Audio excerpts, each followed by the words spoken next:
السلام عليكم متتبعين قناتنا. نتائج التقاعد النسبي في الجزائر. إذا كانت تعيش في الجزائر وتعمل في قطاع عام، فإن التقاعد النسبي هو خيار قد يكون متاحا لك.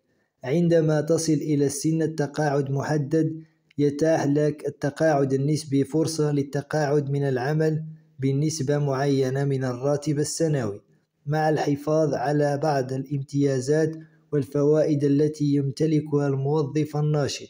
تعميل هذا الإجراءات على تشجيع تحويل السلاسي بين العمل والتقاعد، وتخفيف العباء المالي عن الحكومة والمؤسسات، كما تسمح لفرصة للشباب للدخول سوق العمل. يعرف التقاعد النسبي في الجزائر بسياسة وإجراءات تحتاج إلى متابعة وتأكيد من استيفاء الشروط المطالبة للحصول عليها.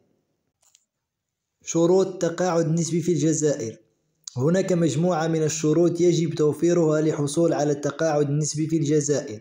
أولا، يجب الأقل العمر الرجل 50 عام والسيدات 45 عام.